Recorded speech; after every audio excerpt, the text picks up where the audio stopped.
My name is Sophie Brown. I'm in my early 30s, and most days I live a life that looks ordinary in the best way. I work hard, I keep my promises, and I pay my bills on time. I'm the person who remembers birthdays, who answers the phone when someone's stranded, who brings a calm voice into a messy room. If you met me once, you might describe me as steady. If you met my family, you might hear a different word: easy. Easy to lean on, easy to overlook. Easy to assume we'll say yes, because I usually do, and because I don't make a performance out of my boundaries, I don't raise my voice, I don't slam doors, I don't post indirect quotes online. I've never been good at turning pain into a spectacle, even when part of me wished I could. People sometimes mistake that quietness for softness. Sometimes I let them. I'm telling you this story because something happened that still feels unreal when I say it out loud. My brother used my name to sign a loan I never approved. And the worst part wasn't even the money. It was the way, trust, years of it, stitched into every holiday, every favor, every we're family, turned into legal damage overnight. One day, I was a daughter and a sister doing my best. The next day, I was a person staring at documents with my name on them, realizing that family doesn't protect you from paperwork. This isn't a story about revenge. It's not a story about humiliating anyone or watching someone crash and burn while I stand there smiling. I don't even know how to write that version because it's not what happened. What happened was quieter, slower, more human. There were moments when I wanted to scream and moments when I didn't feel anything at all, just a kind of cold clarity that surprised me. If you've ever been the reliable one, you'll recognize the early parts. The small dismissals you excuse, the roles you accept because it keeps peace, the way you learn to swallow discomfort and call it maturity. And then there's the turn, when you realize that staying quiet isn't always kindness. Sometimes it's consent. Sometimes it's how people learn that they can keep going. Over the course of this story, I'm going to walk you through what I did and why I did it. The decisions I made without theatrics, the boundaries I set without shouting, the legal steps I took without turning it into a family war, at least not on purpose. You'll hear about grief that doesn't look dramatic and strength that doesn't need witnesses. You'll hear how I stayed calm, not because I was unhurt, but because I refused to let my hurt make my choices for me. I'm going to tell it honestly. Not to punish my brother, not to make myself look flawless, just to explain how quickly love can become a liability and how quietly a person can take their life back. Before we start, have you ever trusted someone so completely that you didn't realize you were unprotected until it was too late? To my family, I was the steady one. Not the favorite, not the fragile one, not the one whose moods everyone learned to tiptoe around. I was the constant. The background hum made everything else sound normal. If someone needed help moving, I showed up early. If a bill deadline was missed, I spotted it before the lights went out. If an argument started heating up, I was the person who said, "Let's just take a breath," and meant it. That role didn't come from nowhere. I was the younger sister who learned early that being useful earned you space. My brother was louder, sharper-edged, more openly ambitious. He took up oxygen in a room without asking. I learned how to fold myself smaller, not in a tragic way, just enough to fit wherever I was needed. Teachers called me mature for my age. Relatives called me easygoing. Neither of those labels ever sounded like praise to me, but I wore them anyway. At family gatherings, my presence was assumed, not announced. No one asked if I was tired, they asked if I could help. No one wondered what I needed, they told me what they needed from me, and I complied, not because I was afraid, but because I believed that this was what love looked like in practice. You show up. You don't make things harder, you absorb inconvenience so others don't have to. If I'm honest, I was proud of that identity. I liked being trusted. I liked being the one people leaned on when things went wrong. There's a quiet power in reliability, even if it's invisible from the outside. And for a long time, I didn't question the cost of it. I told myself that every family needs someone like me, the anchor, the translator, the emotional shock absorber. My brother, especially, benefited from that dynamic. He borrowed things without asking and returned them late, if at all. He made plans assuming I would adjust mine. He spoke over me in conversations, not aggressively, just with the casual confidence of someone who'd never been challenged on it. When he said, You don't mind, right? It wasn't really a question, and I answered the way I always did. It's fine. That phrase became my signature. It's fine. I said it when it wasn't fine. I said it when something tightened in my chest, and I didn't have language for why. I said it because correcting people felt like an overreaction, and I'd been trained, by tone, by silence, by years of subtle reinforcement, that overreacting was worse than being wronged. From the outside, our family looked functional, loving even. We didn't scream, we didn't cut each other off, we didn't air dirty laundry. Inside that calm, though, there were unspoken hierarchies. Certain people's mistakes were minimized. Certain people's discomfort was treated as negotiable. Mine usually was. I don't tell you this to paint myself as a victim.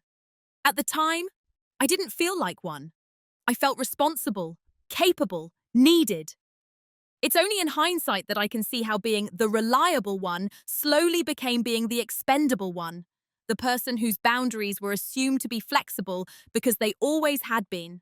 If you'd asked me back then who I was to my family, I would have said something like, I'm the one who keeps things running. I wouldn't have mentioned resentment because I didn't think I had any. I wouldn't have mentioned fear because I didn't know it was there. I certainly wouldn't have imagined a future where my name would appear on legal documents I'd never seen, tied to decisions I'd never agreed to.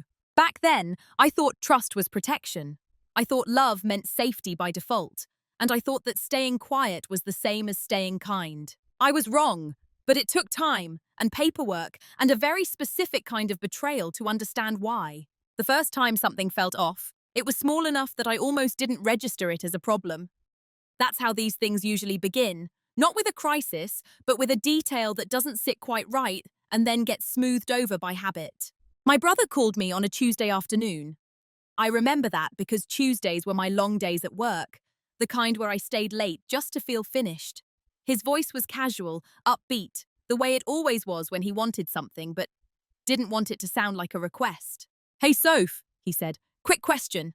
Those two words, quick question, had become a prelude to inconvenience, but I answered anyway.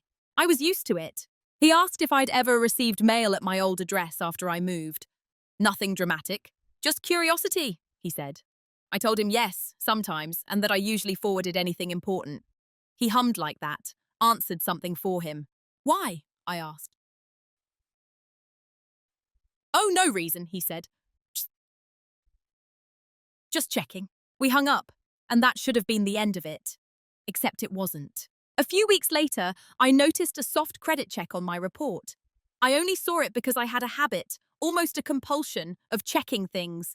Dates, statements, numbers. It wasn't panic-inducing, just odd. I hadn't applied for anything. I assumed it was a mistake, or a pre-approval inquiry, or one of those background processes no one explains because no one thinks to ask.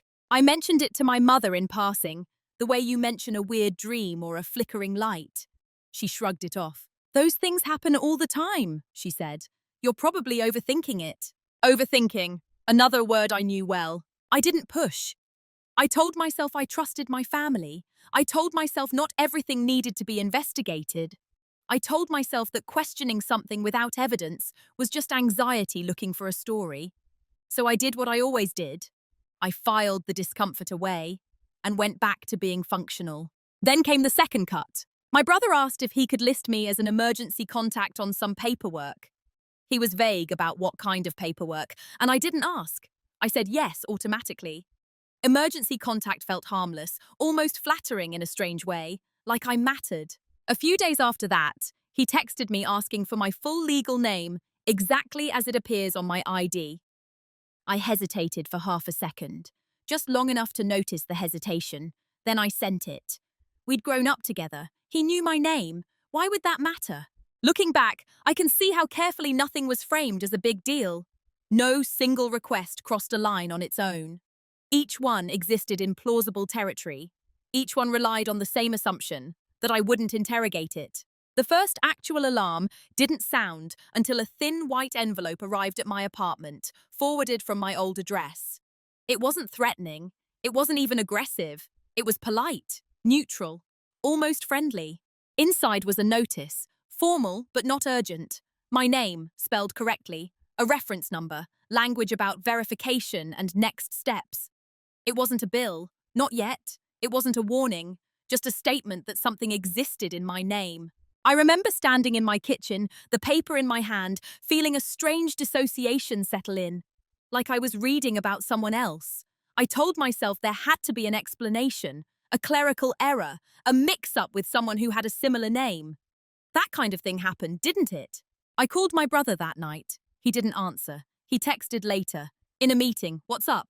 I typed and deleted 3 different messages before settling on something neutral. Got a weird letter with my name on it. Do you know anything about it? There was a pause. Not long enough to be suspicious, but long enough to be noticeable. He replied, not sure. What's it about? I stared at the screen, that small space between us suddenly feeling much larger.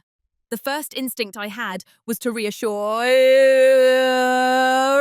him, to soften it, to say it was probably nothing. It was probably nothing. And I almost did. Instead, I said I'd explain later, that I just wanted to check. That night, I didn't sleep well. Not because I was panicking, but because something in me had started paying attention in a new way. A quiet alertness. Like a system that had been idling, it suddenly came online. No one else seemed concerned. No one raised their voice. No confrontation happened. On the surface, everything was normal. But that was the first small cut. The moment when trust didn't shatter, but thinned. And once something thins, you start noticing every place it might tear. After that envelope, nothing exploded. There was no dramatic phone call, no confession, no late-night argument where everything spilled out at once. Life continued in its usual rhythm, which, in a way, made everything more confusing. When nothing bad happens immediately, your mind works overtime to convince you that nothing bad will happen. So I normalized it. I told myself that if there were a real problem, someone would have contacted me more clearly. I told myself that institutions don't operate in half phrases and reference numbers. I told myself that my brother wouldn't do anything that would put me at risk. That belief wasn't blind, it was inherited. It had been reinforced for years by the idea that family, whatever its flaws, had limits it would never cross. In the meantime, the small dismissals continued. Not dramatic ones, not the kind you could point to and say, there, that's it.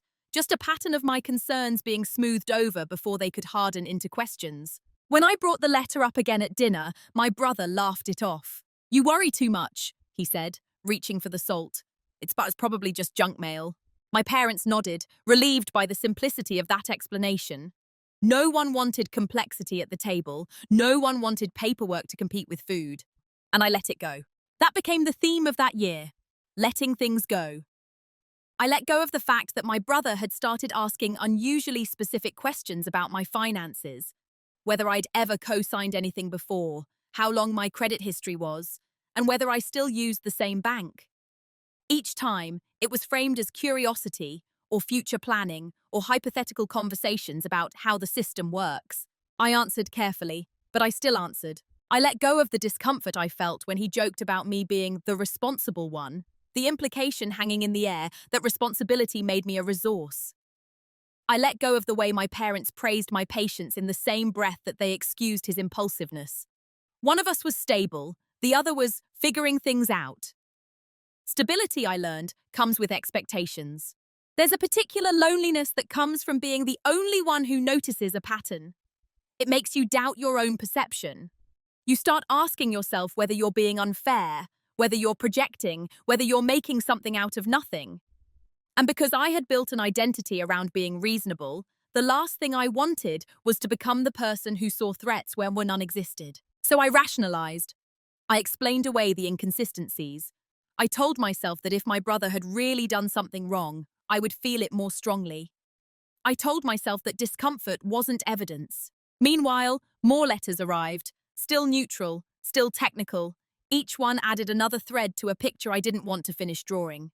I opened them alone, skimmed them, and stacked them neatly in my black notebook, folded behind blank pages. I didn't tell anyone about that part. The normalization didn't happen all at once. It happened through repetition. Every time I ignored my instincts, and nothing visibly bad followed. It became easier to ignore them again. Silence started to feel like the mature choice, like restraint, like love. My brother noticed my quiet compliance, even if he didn't consciously name it. He began assuming access, not just to my time, but to my information. He spoke about plans that included me without asking. He framed decisions as already made. And when I hesitated, he'd tilt his head and say, "I thought you were okay with it." That sentence did more work than any argument could have. It turned my boundaries into surprises. It made my discomfort seem like a deviation instead of a response. I remember one moment in particular. We were sitting in his car, parked outside a grocery store. He was talking about a business idea, something vague and ambitious. He said, half joking, "Worst case, I'd never let anything fall back on you." The word fall landed strangely. I asked him what he meant. He waved his hand.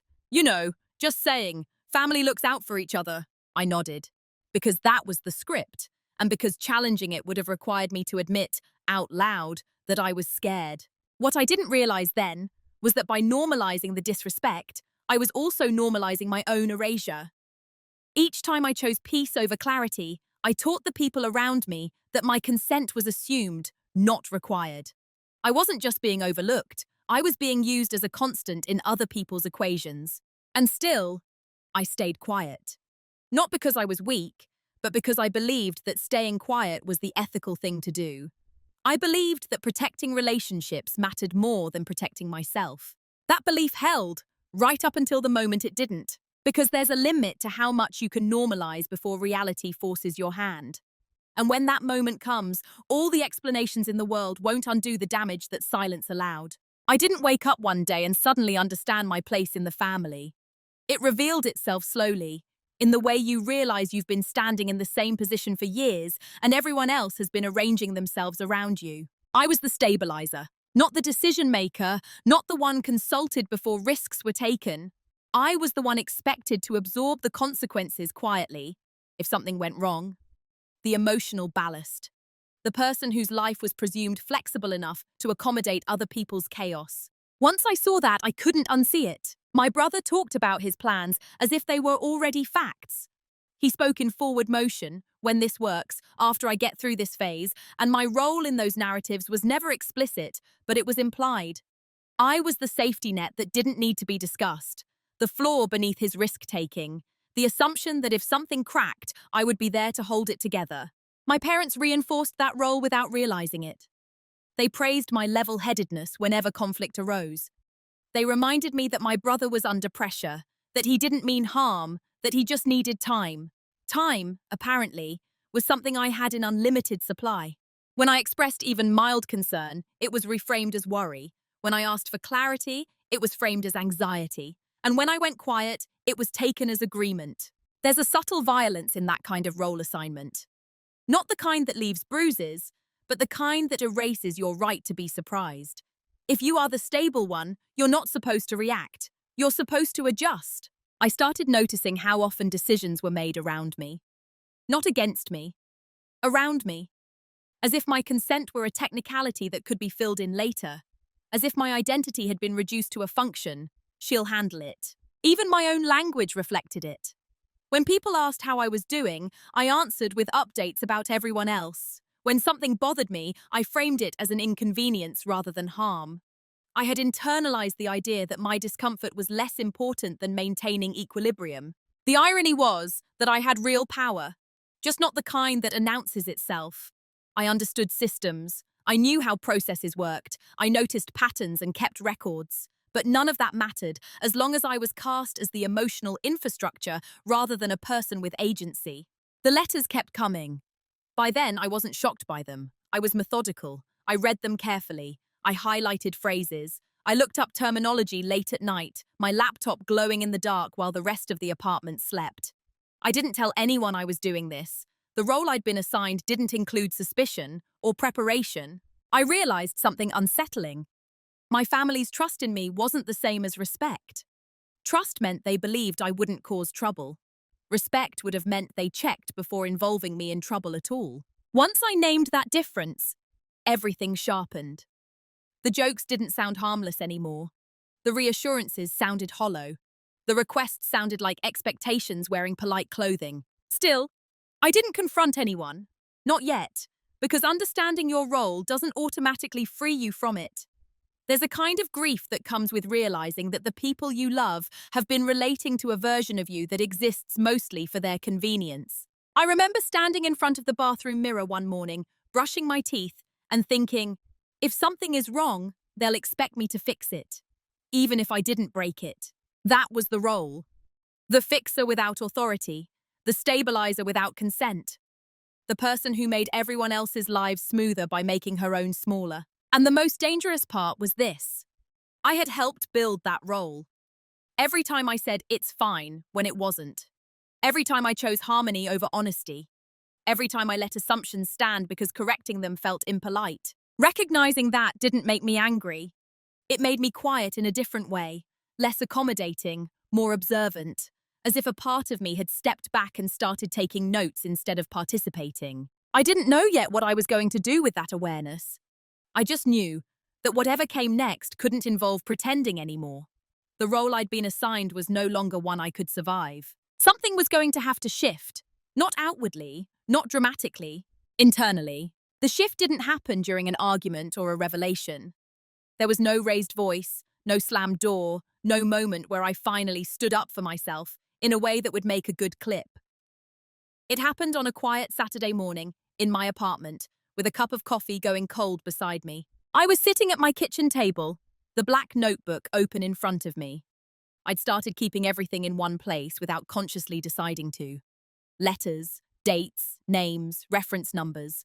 I told myself it was just organization. In reality, it was instinct. That morning, I did something different. Instead of skimming, I read every document slowly, line by line. I didn't assume goodwill. I didn't fill in gaps with trust. I read as if the person named in those papers wasn't my brother, but a stranger. That distance changed everything. Patterns emerged that I hadn't allowed myself to see before. Timelines lined up too cleanly. The questions my brother had asked suddenly made sense in a way that made my stomach drop. The soft credit check, the request for my legal name. The mail is at my old address. None of it was random. Still, I didn't feel panic. What I felt was something colder and steadier. Clarity. I pulled my credit report in full, not the summary version I'd glanced at before. I sat with it, scrolling, noting each entry. There it was, a loan account, opened months earlier, active. My name was attached to it as if it belonged there. I remember the exact thought that passed through my mind. Oh, so this is real. How could he do this? What am I going to do? Just an acknowledgement. Like seeing the ground clearly after the fog lifts. I stood up, walked to the window, and watched people pass on the street below. Someone was walking a dog. Someone else was carrying groceries. Life was continuing in a way that felt almost offensive in its normality. That was the moment I stopped seeing myself as a participant in a family misunderstanding and started seeing myself as a person in a legal situation. The emotional framing fell away. What remained were facts. I didn't call my brother. I didn't call my parents. I didn't even cry. I sat back down and started making a list, not of grievances, but of steps. There was grief in that moment, but it was quiet. Grief for the version of my family I'd believed in. Grief for the assumption that love automatically meant protection. Grief for the younger version of me who thought being reliable would keep her safe. Something else shifted, too. My relationship with silence. Up until then, silence had been avoidance, politeness, and fear of escalation. In that moment, it became a choice, a tool. I realized that if I spoke too soon, I would be pulled back into the role of stabilizer. I would be asked to understand, to forgive, to delay. The situation would become emotional before it became accurate, and accuracy mattered now. So I stayed quiet. That didn't mean doing nothing. It meant doing the right things without announcing them. I researched carefully and anonymously. I learned what identity misuse looked like in legal language. I learned what timelines mattered and which didn't. I learned that intention didn't change documentation. Each fact I gathered grounded me further. I wasn't spiraling. I wasn't plotting. I was orienting myself. The shift was internal, but decisive. I stopped asking why and started asking what now. I stopped seeing my brother's behavior as a family issue and started seeing it as a boundary violation with consequences. That reframing didn't make me cruel. It made it clear. Later that day, my phone buzzed with a message from my mother about a family dinner the following week. I stared at it for a long time before replying with a simple thumbs up. Not because everything was okay, but because nothing needed to be said yet. I wasn't ready to confront anyone. I wasn't even ready to name what I knew. I was ready to protect myself. That day marked the end of something, even though no one else noticed, the end of blind trust, the end of automatic forgiveness. The end of my silence was something other people could rely on. From that point on, every quiet choice I made was deliberate. And that was the beginning of a very different kind of power. Once silence became intentional, it felt different in my body. Less like shrinking, more like stillness. I wasn't holding my breath anymore. I was conserving it. In the days that followed, I moved through my life as if nothing had changed, and that was the strangest part. I went to work. I answered emails. I smiled at neighbors. From the outside, I looked the same. Inside, I was recalibrating every assumption I'd ever made about access to my time, my information, my identity. My brother called twice that week. I let both calls go to voicemail, not out of spite, but because I wasn't ready to hear his voice. I knew what would happen if I did. He would sound familiar, normal, maybe even affectionate, and familiarity has a way of dulling clarity. When he texted, I replied politely and briefly. Neutral words, no openings, no emotional cues. I didn't accuse him. I didn't reassure him either. That balance unsettled him more than anger ever could have, though I didn't realize that until later. My parents noticed my distance before my brother did. My mother asked if I was stressed at work. My father told me I seemed quiet lately, as if that were new. I nodded. I let them fill the silence with explanations that didn't require my confirmation.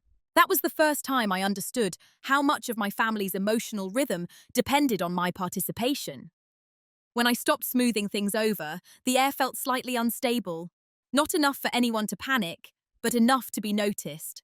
They mistook my silence for compliance, or fatigue, or maturity. It fit their existing narrative of me too well to question. The idea that I might be withholding information never occurred to them. And that misinterpretation gave me room. I used that space to prepare, not dramatically, but thoroughly. I requested official copies of documents. I logged dates and times. I learned the difference between fraud and misuse, between intent and impact. I learned what words mattered and which ones were just noise. I also learned something about myself. I learned that I could sit with uncertainty without needing to resolve it immediately, that I didn't have to explain myself in real time. That urgency was not the same as importance. There were moments when anger flared, sharp, brief, when I imagined confronting my brother and watching his face change, when I imagined my parents' shock, their scrambling to make sense of it. But I let those images pass. They belonged to a version of me that needed validation more than resolution. This version needed outcomes. Silence in this phase was not passive. It was strategic. Every day I didn't speak, I gathered more information. Every interaction I kept neutral prevented the situation from becoming a family debate instead of a legal reality. I refused to let it be reframed as a misunderstanding or a lapse in judgment. My brother grew bolder. He asked for favors again, small ones, rides, opinions, the occasional, "Can you check something for me?" Each request assumed continuity. Each one tested whether the old dynamic still held. I declined without explanation. "Can't this week?" "Not sure." "I'll get back to you." Those phrases felt foreign at first. I was used to over-explaining, to cushioning refusals with apologies. Stripping my responses down to their essentials felt almost impolite, but it also felt honest. No one confronted me about the change. That told me everything I needed to know. As long as my withdrawal didn't inconvenience them too much, it wasn't worth addressing. I also became aware of how carefully I'd been managing other people's emotions my entire life. When I stopped doing that, I had energy for myself for the first time in years. That energy went into preparation, not confrontation. Silence allowed me to move without resistance. It allowed me to see how people behaved when they assumed I wasn't paying attention. And it allowed me to choose my timing instead of reacting to theirs. I wasn't waiting for permission anymore. I wasn't waiting for an apology that might never come. I wasn't waiting for someone else to make it right. I was building a position I could stand on, regardless of how anyone else responded. And the more deliberate my silence became, the clearer one thing grew. They thought I was still the same person. They had no idea that the ground under that assumption was already shifting. What they never noticed wasn't just what I was doing. It was how I was doing it, and how long I'd been capable of it.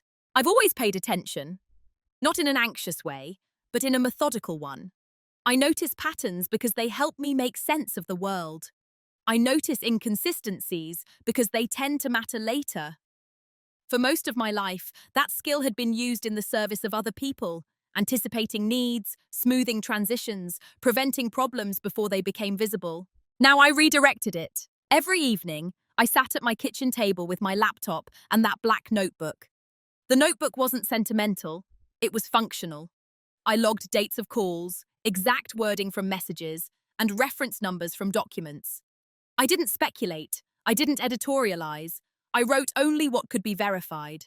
What surprised me most was how calm I felt doing it. There was no adrenaline, no sense of urgency, just focus. I treated the situation like a system that needed to be understood before it could be corrected. Systems don't respond to emotion, they respond to precision. I learned the language of lending agreements. I learned how signatures are authenticated, how addresses are verified, and how responsibility is assigned when identity is misused. I learned how long I had before certain consequences would solidify, and which actions would lock me into outcomes I couldn't undo. I also learned something uncomfortable: how easy it had been for my brother to do what he did. Not because the system was careless, but because I had been accessible. My information had never felt protected, even to me. It had been shared freely, casually, under the assumption that no one would ever exploit it. That assumption was part of the vulnerability. I didn't blame myself for that, but I noted it. While I was preparing, my family life continued as if nothing were happening. Group chats buzzed with mundane updates, plans were made, jokes were shared. My brother acted normal, almost overly so, friendly, light, as if proximity alone could reset whatever distance he sensed. I watched him closely in those interactions. Not suspiciously, analytically. He avoided specifics. He deflected whenever finances came up. He spoke in generalities. Things are tight. It's all temporary. I've got it handled. He never once asked me directly if I was okay. He never once checked whether anything had arrived in my name. That told me more than a confession would have. I also noticed what didn't happen. No one asked why I'd stopped helping so much. No one asked why I no longer volunteered information. No one asked what I was thinking. My absence of effort was absorbed without comment, which confirmed what I had suspected for years. My presence had been functional, not relational. Preparation became a kind of quiet grief processing. Each document I understood fully replaced a layer of denial with acceptance. This wasn't a misunderstanding waiting to be cleared up. It was an action that had already happened, with consequences already in motion. So I prepared for reality, not reconciliation. I contacted institutions, not to accuse, but to ask procedural questions, hypotheticals. If someone discovered an account they didn't open, what steps would matter? I listened carefully to the answers. I took notes. I also learned when not to act. There were moments I could have intervened earlier, emotionally, moments I could have confronted my brother and forced an explanation. But explanations don't reverse contracts. They only complicate timelines. What they never noticed was that I was no longer orienting myself around their reactions. I wasn't planning how to explain myself. I wasn't preparing speeches. I wasn't rehearsing outcomes. I was positioning. That kind of preparation is invisible to people who rely on your transparency. When someone is used to you being open, they don't recognize discretion as a change. They interpret it as calm, or distraction, or acceptance. They didn't see the binders I created digitally, the screenshots, the saved PDFs, the dates cross-referenced against messages. They didn't see the way I separated facts from feelings so that neither would contaminate the other. They didn't see that I had already stopped framing this as a family problem and started framing it as a matter of personal sovereignty. One night, after finishing a call with a customer service representative, I closed my laptop and sat in the dark for a long time. Not sad, not angry, just aware. Aware that once I moved forward, the old version of my family would no longer exist in the same way. Not because I would destroy it, but because I would no longer protect it from consequences. That awareness didn't feel like power in the dramatic sense. It felt like gravity, quiet, inescapable, neutral. I went to bed that night knowing something they didn't. I was ready. And readiness, I was learning, is rarely loud. The private reveal didn't arrive like a shock.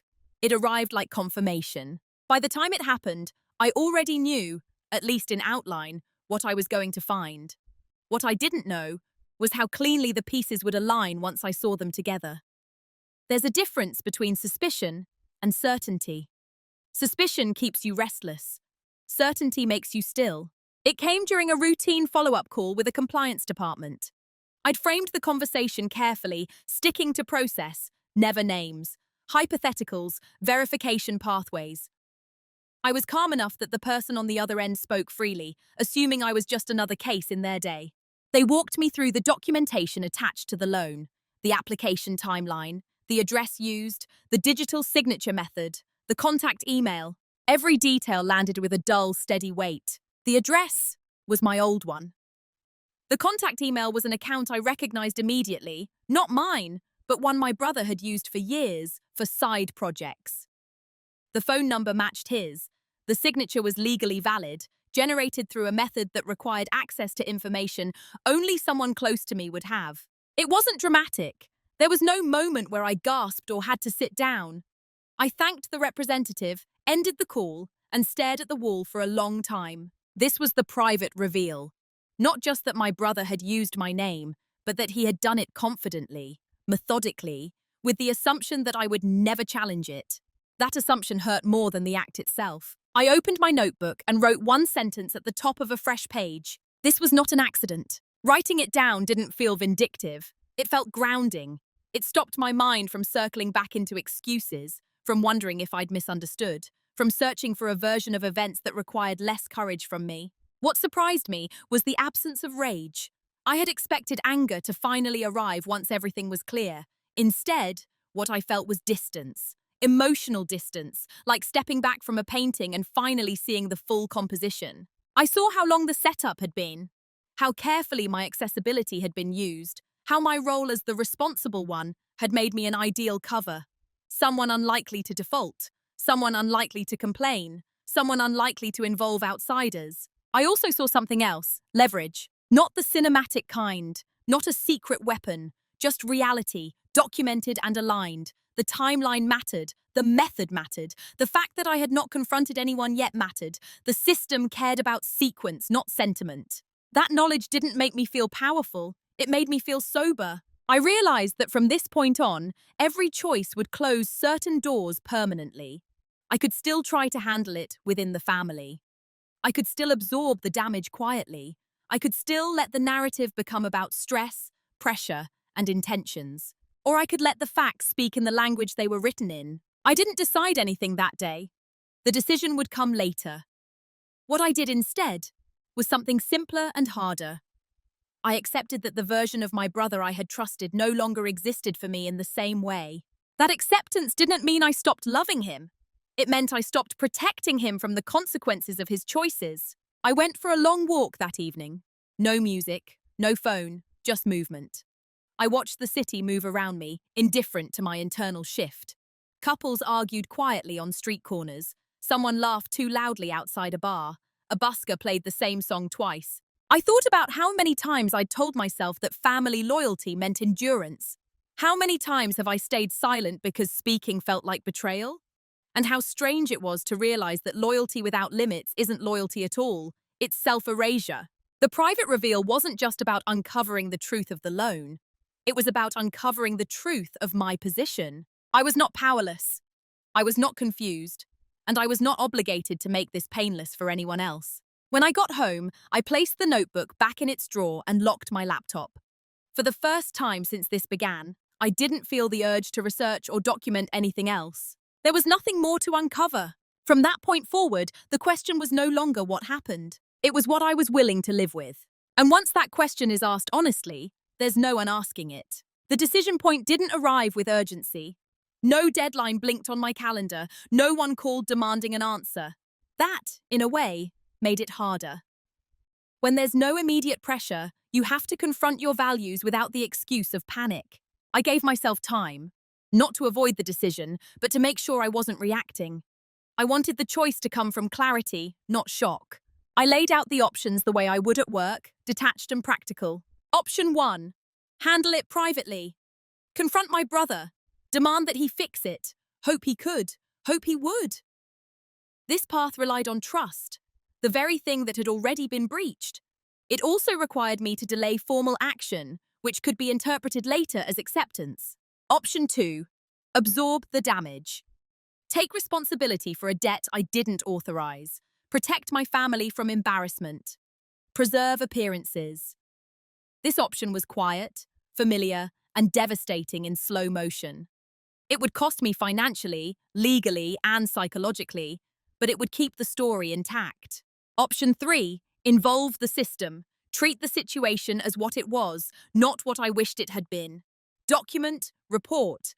Let the process unfold without cushioning it for anyone. Each option carried a loss. There was no clean exit. What tipped the balance wasn't anger. It was something more uncomfortable, self-respect. I asked myself a question I had never asked so directly before. What does choosing myself actually look like? Not in theory, not in slogans, in consequences. Choosing myself meant accepting that my parents would be hurt, that my brother would feel exposed, that family gatherings would never feel neutral again. It meant releasing the fantasy that I could protect everyone if I were just careful enough. I thought about the younger version of me who had learned to equate usefulness with worth. I thought about how many times I'd told myself that being reliable meant being safe. And I thought about the quiet, corrosive message I would be sending if I chose silence again. That message would be, this is acceptable. I couldn't live with that. The irreversible option became clear, not because it was harsh, but because it was honest. Involving the system wasn't an act of revenge. It was an act of alignment between what had happened and how it would be addressed. Once I saw it that way, the fear shifted. It didn't disappear, but it changed shape. It became something I could carry. I made the first move on a Monday morning. Not ceremonially, not angrily. I filed the initial report with a neutral tone and complete documentation. I used precise language. I avoided emotional descriptors. I stated facts and attached evidence. When I clicked submit, I didn't feel relief. I felt gravity. There was no going back from that point. Even if my brother somehow fixed everything overnight, even if apologies came pouring in, the record would exist. The truth would be outside my control now. I sat back in my chair and waited for something to happen internally. For guilt. For doubt. For regret. None of it came. What I felt instead was a strange steadiness. The kind you feel after stepping onto solid ground following a long period of balancing on something unstable. It wasn't joy, it was orientation. I didn't tell my family what I'd done. Not yet. The process had its own timeline, and I wasn't interested in managing reactions in advance. I had spent too many years preemptively soothing outcomes that weren't mine to own. The decision point, I realized, wasn't just about the loan. It was about ending a pattern, about choosing to be a person with boundaries, even when those boundaries made other people uncomfortable. That choice changed something fundamental in me. It redefined responsibility, not as absorbing harm, but as responding appropriately to it. I knew there would be consequences. I also knew they wouldn't all be visible right away.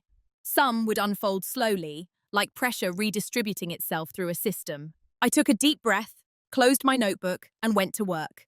The machinery was in motion now, and I wasn't going to interfere with it. Once the process began, my role shifted again, this time into something almost invisible. There were no dramatic updates, no phone calls announcing progress, just confirmations, case numbers. Timelines are measured in weeks instead of moments. The system didn't rush, and neither did I. I moved in silence, not because I was hiding, but because there was nothing to explain yet. At work, I stayed focused.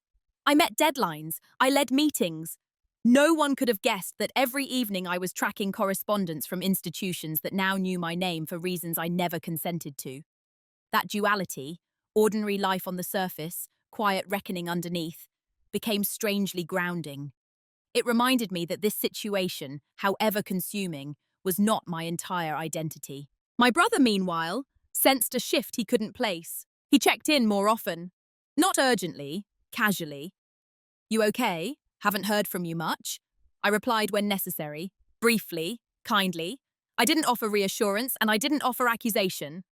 Silence, when consistent, becomes its own boundary.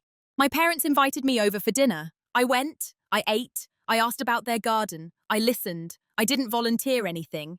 They mistook my calm for resolution, for the assumption that whatever distance they'd felt had already passed. That misreading protected me. Moving in silence required discipline. There were moments when I wanted to tell my mother everything, to relieve her before she even knew there was something to be relieved from. There were moments when I wanted to confront my brother simply to watch him react, to confirm what I already knew. But reaction was not the goal. The actions I took during that time were administrative, almost boring in their precision. Follow-ups, clarifications, requests for confirmation in writing. I learned how to let officials do their jobs without interference. I didn't dramatize, I didn't minimize, I stayed factual. What no one saw was how much restraint that took. Silence is often mistaken for ease. In reality, it's an effort. It means holding your ground internally while allowing others to remain unaware of the shift beneath them. It means not reaching for emotional shortcuts that might feel satisfying but weaken your position. My brother made a mistake during this period. A small one, but decisive. He tried to be proactive. He sent me a message suggesting we talk things through and clear up any confusion before things got out of hand. The phrasing was careful, almost rehearsed. It was framed as concern, for me, for the family, for misunderstandings. I didn't respond right away. That message told me he knew something was coming. Not details, but momentum. And it confirmed that my silence was no longer neutral to him. It was pressure. I replied 2 days later with a single sentence: "I'm handling what needs to be handled." No accusations, no explanations, just a statement of agency. After that, he went quiet. The consequences hadn't arrived yet, but the atmosphere had changed. Conversations became tentative. Invitations felt cautious. There was a sense, unspoken but real, that something was moving beneath the surface. That was the hardest part to sit with. Knowing that people I loved were walking toward a moment they didn't yet understand and choosing not to warn them prematurely, not out of cruelty, but out of respect for the process I'd already set in motion. Moving in silence wasn't about control. It was about integrity, about letting actions align with reality rather than emotions steering outcomes. I kept reminding myself, I didn't create this situation. I was responding to it, quietly, completely. By the time the first formal notices were sent, by people whose names I didn't know, on letterhead I didn't control, I was ready. Not emotionally armored, just resolved. Silence had carried me this far. Soon it would no longer be possible. But until then I stayed exactly where I was. Unannounced, unapologetic, and fully prepared. The consequences didn't arrive all at once. They never do. They arrived in fragments, rippling outward in ways no one could immediately trace back to me. It started with confusion. My brother called our parents in a panic over something weird that had come up. He didn't say what it was, only that there had been a mistake and that he was sorting it out. His voice, from what my mother later described, sounded tight, controlled, but strained. I heard about it secondhand, a casual mention. Your brother's dealing with some paperwork issues, nothing to do with me, they assumed. At first, he tried to manage it quietly, the same way I always had. He made calls. He sent emails. He used language about errors and misunderstandings, but unlike me, he wasn't used to systems pushing back. When you deal with institutions, intent doesn't carry much weight. Timelines do, records do, and once a process begins, it doesn't pause to accommodate explanations. I noticed the change in him before anyone else did. His texts became erratic. He oscillated between friendliness and formality, as if trying to locate the version of me that would make this go away. I stayed consistent, calm, unavailable. Our parents sensed tension but couldn't place it. They tried to smooth it over the way they always had, by minimizing. It's probably just stress. These things blow over. Their instincts went toward comfort, not clarity. But this wasn't something comfort could touch. The letters arrived at their house now.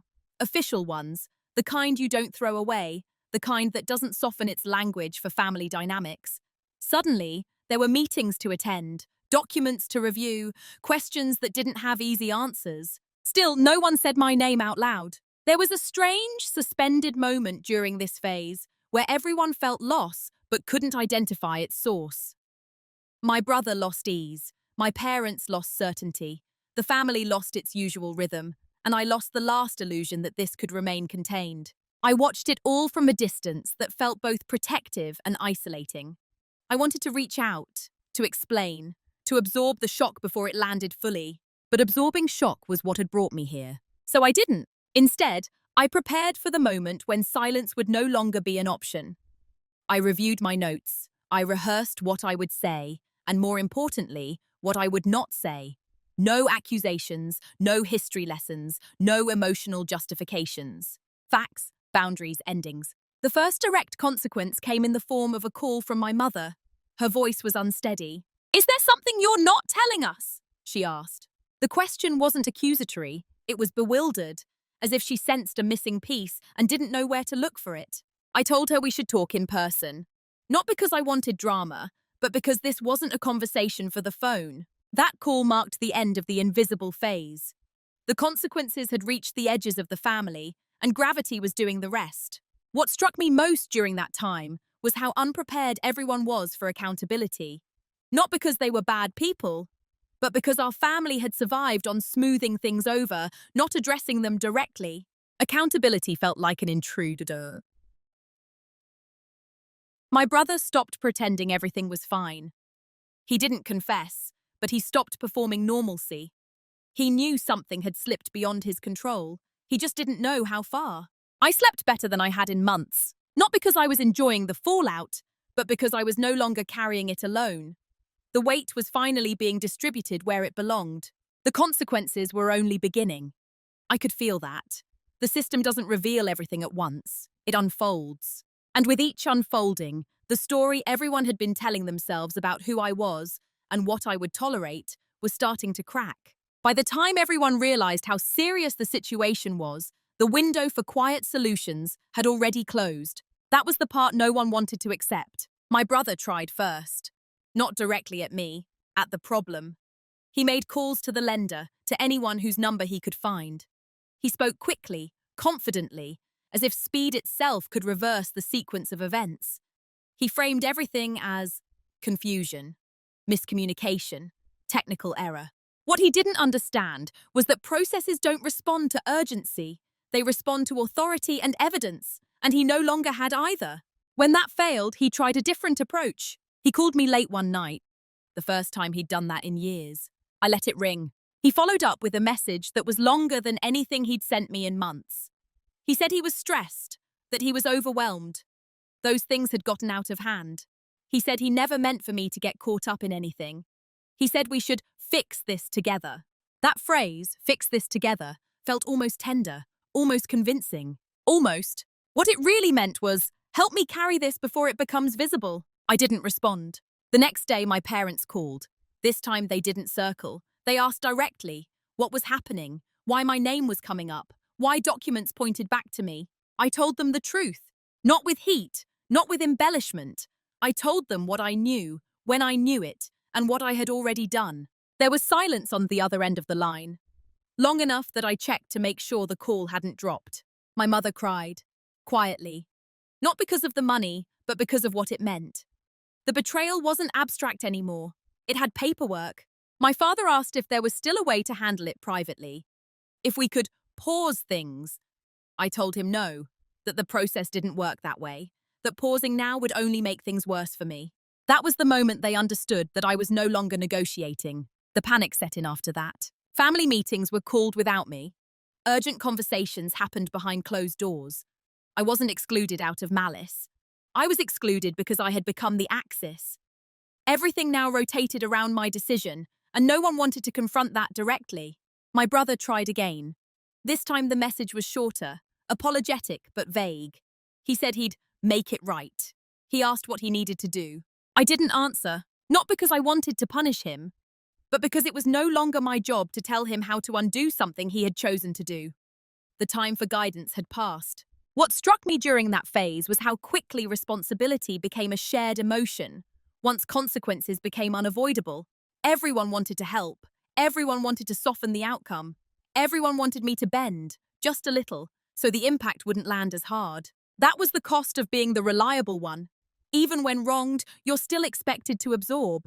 I didn't. By then, it was too late to fix it quietly. The system was already speaking in formal language. Records had been flagged, timelines were established, intentions, real or claimed, no longer mattered. And that finality brought something unexpected. Relief. Not happiness, not triumph, relief. Because ambiguity is exhausting, because uncertainty invites pressure, because once something becomes irreversible, the arguments stop looping. I stopped receiving calls asking what if. I stopped being asked to reconsider. The family shifted from prevention to acceptance, though no one said that out loud. My brother withdrew. Whether out of shame, fear, or resentment, I don't know. I didn't chase him. I had chased enough. What remained was fallout. Emotional, relational, structural. The kind that doesn't resolve quickly, the kind that changes the shape of things permanently.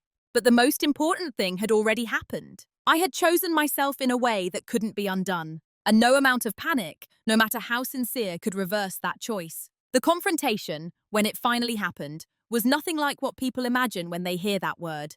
There was no shouting, no raised voices, no dramatic accusations hurled across a room. It was quiet, controlled, almost formal. We met at my parents' house on a Sunday afternoon. Neutral ground, familiar furniture, the same table we'd eaten at 1,000 times before.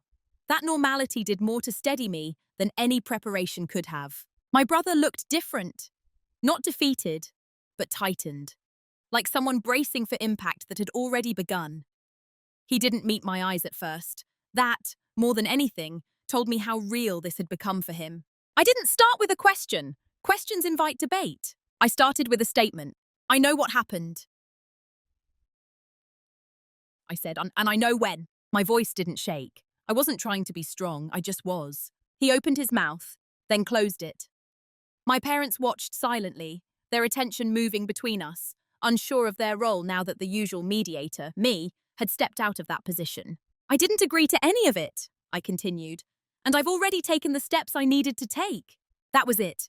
No list, no explanation, no emotional appeal.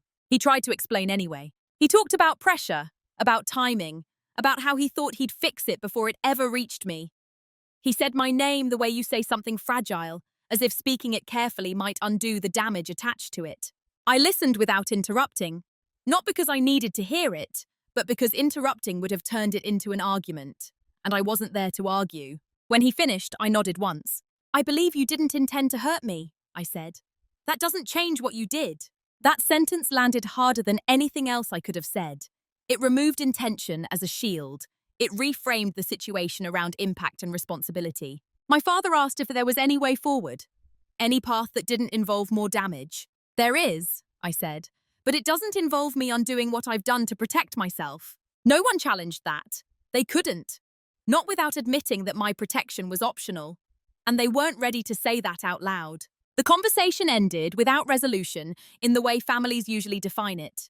No hugs, no promises, no timeline for healing, just an understanding that something fundamental had changed and that pretending otherwise would only cause more harm. I stood up to leave. My brother looked at me then, really looked, as if seeing me clearly for the first time. I didn't think you'd do this, he said quietly. I met his gaze. I know. That was the truth. He hadn't thought I would. None of them had. Not because I was incapable, but because I had always chosen differently before. I left without slamming the door. Driving home, I expected to feel heavy. Instead, I felt light. Not relieved exactly, but unburdened.